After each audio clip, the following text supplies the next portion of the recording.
What's up, guys? Sub-Zero here, back for another VOD review. Today, we are checking in with Dishsoap. I feel like we haven't done a VOD review of this guy in a few days, and I watched a lot of his VOD today on stream just to kind of like get a little bit of what his meta read is. I mean, it's always good to watch Dishsoap, and this guy was cooking. He played a lot of just very interesting lines today, not your average like reroll lines that are on even like TFT Academy or other stats websites. And so wanted to do a VOD of one of these because it's not a reroll comp that I've really seen anybody interested in playing, and he basically hard forced it from a pretty weird spot. So we start off here, got a Spellweaver opener. We do have this Gromp Cinderling pair as well, so pieces of different openers here, definitely nothing like screaming one direction. Our items are pretty open as well. Can just make a Sunfire here, or just a tank item. We have this like Gargoyle that we can make, and so yeah, we're gonna hold on to the Cinderling pair, all of the Spellweavers, and this will be our opener here. Pandora's Cognitive Tax and Silver Spoon. I was pretty interested in this augment selection just because I feel like we don't have a ton of direction. I was kind of surprised that he did roll middle first here. The Cognitive Tax, just the generic econ one, because I feel like sometimes you just have to take generic econ, but I think he is really looking at like Pandora's here and then figure out a line to play. But he sees Silver Destiny here, and Silver Destiny, an augment plus 2 gold is never bad. And so we are going to click that and be pretty happy with it. Just generic silver plus 2 gold, never bad. And then he gets Kickstart here with a Scuttle Crab, which is really nice. He can pick up the Flood to get extra win streak in this spot here, fit the Rift Beast in, and then can get Juggernaut in for the Scuttle Crab, make the Gargoyle Slam, and bada bing, bada boom, we are off to the races. We have this early Scuttle Crab too, which is really, really nice. We are able to make 10 gold here because we're holding this Fiddlesticks and all this other stuff onto our bench here, so quite easy to actually make 10 here. And the spot looks great. The only question that I think a lot of people would have in this spot is, okay, like what are we really angling towards here? We have a pretty reasonable like AD item opener with the Cinderling. Gromp can honestly hold anything. We have Gargoyles, so we need to play some kind of like Giga Tank late game, but doesn't have to be anything necessarily. We have the Rift Beast opener, but I do feel like Rift Beast, just vertical Rift Beast stonks, have been going down a bit. They were really good early on in PBE, and now you don't often see people just playing like 7 Rift Beast anymore, just because it tends to fall off against some of these higher capped boards. So, I mean, I was very, very interested when I was watching this game initially, and I mean, still watching it back. Like, what is Mr. Soap going to play in this spot? Also, this is a very scary fight, but the Cinderling plus just the Scuttle Crab damage is able to finish off the rest of the board, which is very, very nice. This Cinderling unit, by the way, just a beast in the early game. Honestly, this unit does crazy work. So we have Doodad Jar. I mean, this is legit just free here, so might as well throw the HP onto the Scuttle Crab here. Dishsoap, he does pick up the Camille too, which can fit quite nicely with the Wolf on next level. It doesn't really fit right now. We kind of need to fit Juggernaut onto this board just so we have enough frontline. So that's what we will do for now. Be happy with this, and we can hold on to the Mama Beak here with the idea that 5 Rift Beast it's an interesting trait to play, and we'll revisit that as we get further into the game. And going into Carousel here, we could finish off a belt item here and just like make a Warmogs onto Scuttle Crab onto a second Scuttle here, and that is what we are going to go for. It's just a really great item. Does mean that our frontline and backline items are not balanced really nicely. We have 4 components dedicated to frontline and only 0 dedicated to backline here, so it's a little scary, but it's okay. And I think it's here where Dishsoap sees this 4th Scuttle Crab that he says, I'm going to go for Scuttle Crab 3 in this spot. I think it's going to be quite easy for me with Vertical Rift Beast to just reach a 3-star Scuttle Crab. I've already invested in the Scuttle Crab with the Doodad Jar, the extra HP onto it. I have fantastic items, just the Warmogs, Gargoyles, which is going to turn the Scuttle Crab into just like an unkillable tank. So I'm in a really good spot, actually. He kind of goes back and forth between alpha marking the Gromp and the Cinderling here. I will say, like, surely it has to be Gromp because Gromp's a 2 cost and Cinderling's a 1 cost, but it doesn't have to be because Cinderlink is quite good, and also because we have the Scuttle Crab as another option here. So he ends up moving it up to Scuttle Crab.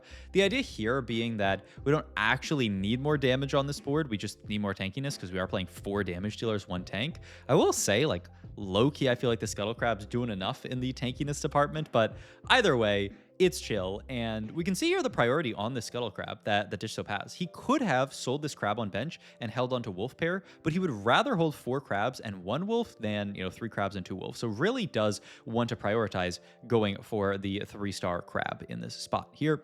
Get a giant spelt and a cloak and a glove. So In terms of item slams, nothing like super obvious. You could make the even shroud, but then you're on that path where you're making another tank item. You could definitely make guard breaker, which I think is just like a solid enough damage item. He's gonna opt to reforge the belt here and ends up getting a bow out of it, which does make Kraken. So this is the idea, right? Is that in this spot here we're gonna make Kraken, which basically means we have to play some kind of AD attack speed tank. And I mean, spoiler alert, the one that Dishsoap is thinking about very intently here, I mean, I threw it in the thumbnail, I don't know why I'm trying to hide it, is the Mama Beak in this spot. Mama Beak got buffed up on yesterday's, or I guess at this point it's 2 days ago when you're watching it, patch. So he wants to try it out as a carry.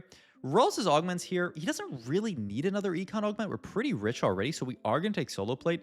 It's a little scary just because we've already, like, finishing 3 tank items this early means that any future tank components are going to be quite awkward for us, but we can always throw them onto other units. We can throw them onto, like, maybe Brambleback or something like that, depending on what we end up playing here. Dishsoap also has this cool cook with this kind of idea as the core. A Mama Beak, Yorick, Scuttle Crab. Yorick, obviously, linking up Summoner and the Juggernaut here, so it's kind of a cool idea, and then you can fit this, like, Aphelios Diana idea on top of that, and then just finish out, usually with, the idea would be Sentinel for Vanguard here. So he builds this core out, which makes a lot of sense, and then Zyra here for 3 Summoner looks really nice as well. Is one of those, like, classic, it's a 3-cost reroll, 3-cost-ish reroll board, more like 2-3 cost with the Scuttle Crab. But it's like a 2-3 cost reroll line that also, puts you into this kind of weird spot where, like, you're not rolling for these other units, and you also need to find 4 costs. So we'll see. We'll see how it goes for Dishsoap. The upside is obviously we have the 5 Rift Beast shops to hopefully find us some more crabs, some more Mother Beaks, and put us into a good spot. So Mama Beak, this unit for the majority of PB has been a kind of pile of garbage. You've really not been excited to play her on Mama Beak at all, I would say. She just doesn't do any damage. If you put the mark on her, she has been pretty garbage, but she's slowly, patch over patch, been buffed. Her Rift Beast effect got buffed a few patches ago, and then on the patch a couple of days ago, they just straight up buffed her stats. So I think we're getting to the point now where Mama Beak, you actually have to be a little bit afraid of the Mother Beak in this set. So I am excited to see what Dishsoap can get out of her. Obviously, this is basically who he has to itemize. He could, by the way, just play this into an Aphelios game. There's no reason why we cannot in the spot. There's nothing that has actually, like, really committed us to Mama Beak, but I will say, I think in Dishsoap's mind, he is committed in this spot here because he wants to try it. If this was ladder, maybe he would be a little bit more flexible, but because it's PvE, because he knows, we have just 1 week, by the way, before the set goes live, which is crazy at this point, but because we're just 1 week away, he really wants to, test as much stuff as possible, and so this is part of him testing that kind of stuff in the spot. So that's the idea. Kind of funny that he does, fit the Kog'Maw here. Also, he takes the coin flip charm and then immediately flips tails, which is sad, but the mathematical calculations out there have said that you should just always take this if you want an econ charm. It's it averages, I think the Reddit post said, like 1.87 repeating, of course, gold. So, like, you should always take that charm that gives you just the flip coins. You get gold equal to the heads flipped, and it's also fun, right? Like, I mean, if you're playing TFT, like, surely you want to pick the most fun option, and it definitely is. Getting a little bit pounded these last few fights, so we really do need to get to that better item carry. It's just that Gromp is not a great LW Kraken carry. It'll work for now, but we certainly want to reach the Mama Beak 2-star so that we can just start, having a real carry for these items, I would say, in this spot here. We do get some more crabs here, so already at 7 crabs, which is really nice. We actually don't. He could take the random 5 cost, but I guess his thought is that it's, like, only the other one. Check this out, by the way. He takes the charm that says your next unit sold sells for 200% gold. He hovers the blue buff for a second and says, this sells for 22 gold if I sell it here. And he actually does sell it in this spot here. He actually sells the blue buff in this spot here. I think a lot of people would be like, what the fuck?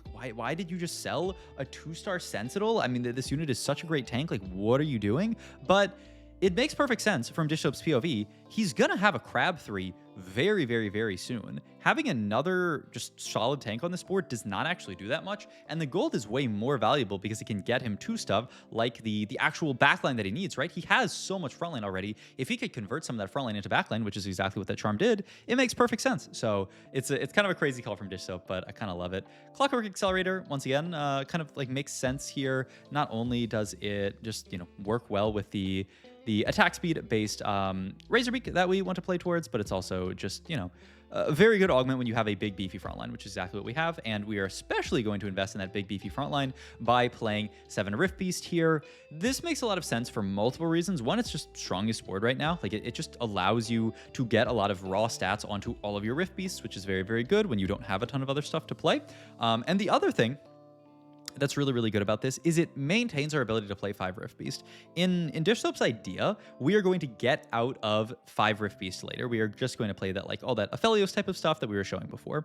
And so it makes sense that right now we would actually play 7 Rift Beasts, so we have access to the 5. We can get the upgraded Rift Beast shops, use that to hit stuff like Scuttle 3 and the Mama Beak 3, and then we can pivot out of it. So really nice idea of just like using the 7 to get to the 5, and then pivoting completely out of 5 and 7 eventually. I think it makes perfect sense. The only downside for Dishsoap in this spot is it's still taking us a while to hit this crab 2, but I mean, look at the work that the Mama Beak's doing. 7k damage just from a Mama Beak 2 on this board. The Gromp also did great damage. Like, the board is actually looking surprisingly good here, and also because he got that extra component off of his charm, he's almost done with items. He just has a lot of util items done. He is, of course, thinking about that Zyra duo carry that he was showing earlier, so definitely that's who we want to kind of move some of these items over to. Certainly Red Buff can move over to Zyra. She's like a very good util holder, so that can definitely be an idea down the line, but we will see. And he does finally get the Crab 3 here, which is going to help stabilize the board a good bit. Not like perfectly stable, we're going to win every single fight, but it'll help. It'll definitely help a lot in some of these later fights that are a little scary because, you know, for now, we're just 7 Rift Beasts. We're no summoner, we're no nothing. Like, there's a lot of extra stuff that we could hopefully get on this board. Sadly, the second we hit this board, we rotate into the Kha'Zix, who just one-taps our backline, but this is the power of 7 Rift Beast, is this crab has so much stats. All these units have so much stats.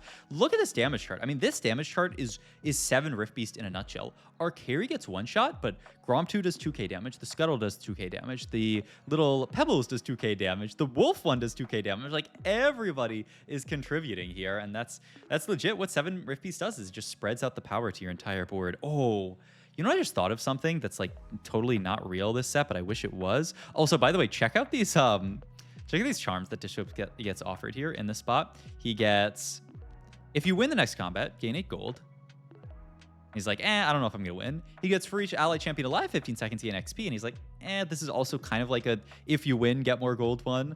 And then he rolls again, if you win, get a component, which is hilarious. He just gets 3 charms in a row where it's like, you must win. And then he just rolls past this one, and he's like, okay, I'm done. I'm just not buying a charm this round. Hilariously enough, if I think he had believed a little bit more in the Mama Beak, I think he could have realized that some of these fights are actually winnable. I mean, there's this guy here with just the Triss 2 and the Alistar 3 in a pretty similar spot to us, and this fight surprisingly winnable. So we actually end up being down a component that we could have just picked off from the charm. Obviously, you know, hindsight is hindsight, but it's also just funny. I like, low key, you know, Riot always talks about the like hidden rules. There probably should be a hidden rule that if you skip a charm that says like, I need to win this combat, you probably shouldn't see another one, at least not like almost back to back to back there, because that was a little crazy there. Get a bunch of rods here. This, I think, should build into Gwinsu's here and then some kind of other AP item. Sadly, don't get great stuff out of the shop there, which is pretty rough, but he does see Ride the Wave here, which is so good in these reroll style spots here. He is going to take this rod with the idea of being Gwinsu Deathcap, and he is going to hit the 3-star on the Mama Beak. So this is going to be the board. I mean, the items make perfect sense, right? We want to move the red buff over to Zyra, but we want to still keep some of this attack speed, obviously, onto our Mama Beak. And the Death Cap makes perfect sense. It's just a Zyra item. Zyra has no, you know, innate way to gain AP in her traits. And so building AP on those type of units is always, always, always good. So yeah. Also, is that Kiyun there on that Elise plus Caitlyn reroll? That might be tomorrow. Dishsoap also played a Caitlyn reroll VOD, so like, or game. So we might actually do one of those as well. Dishsoap goes for a very aggressive level. Almost brings us back to like the last VOD review that we did. This idea of like when you are playing a comp where like a lot of your power is concentrated in just like adding traits, it makes a lot of sense to do aggressive levels like this. We're done with our board, right? We have the Scuttle 3 and the Mama Beak 3. We really do not need that many more like big upgrades onto this board. Makes a lot of sense then to push 8, get Summoner Juggernaut onto the board, which is quite transformative, right? It's a huge tank trait for the Scuttle Crab, and it's a really, really powerful damage trait for the Mother Beak in this spot here. So makes a lot of sense. Dishsoap really looking for his last few units to finish out this board with. Does find the Elder Dragon, which he can pretty easily fit onto this board. I'm kind of surprised he ends up cutting the Pebbles, because obviously we lose Invoker to this entire board, but I mean, it's not like the end of the world that we lose Invoker on the board. I mean, honestly, a lot of Mama Beak's mana generation is coming from auto-attacking. A lot of the Scuttle's mana generation is coming from just getting hit. So like, what does, one mana gen on the entire board really mean here? Mama Beak, you can see doing a lot of damage, but this board also does a lot of damage. She almost actually just clears the entire board, which would have been so sick. But I think it's around here where Dishsoap knows, of course, that we're starting to fall off, right? Playing 7 Rift Beasts this late into the game is not really the true way to cap out your board, because we're playing a lot of not good units. I won't use the word that I used in my last VOD, but we're playing a lot of not good units, so we definitely want to drop some of these not good units if possible. Does actually get the Pebbles back in, because he's just like, yeah, mana gen is mana gen, it's free. And now he is going to make this pivot into the board here. It's a little hasty. He still doesn't have a lot of the upgrades left, but it does get a lot of good stuff in here. He can actually reforge the item he got off Carousel into the Guardbreaker, which actually ends up being pretty decent. So, there wasn't anything like great off Carousel, so we can just go for this. And this is the board that he can play into. Sadly, it rotates into a Trist reroll board. Trist, kind of a beast in the mid to late game. She's just one of the scariest 3-cost 3 stars, second only to Mama Beak maybe.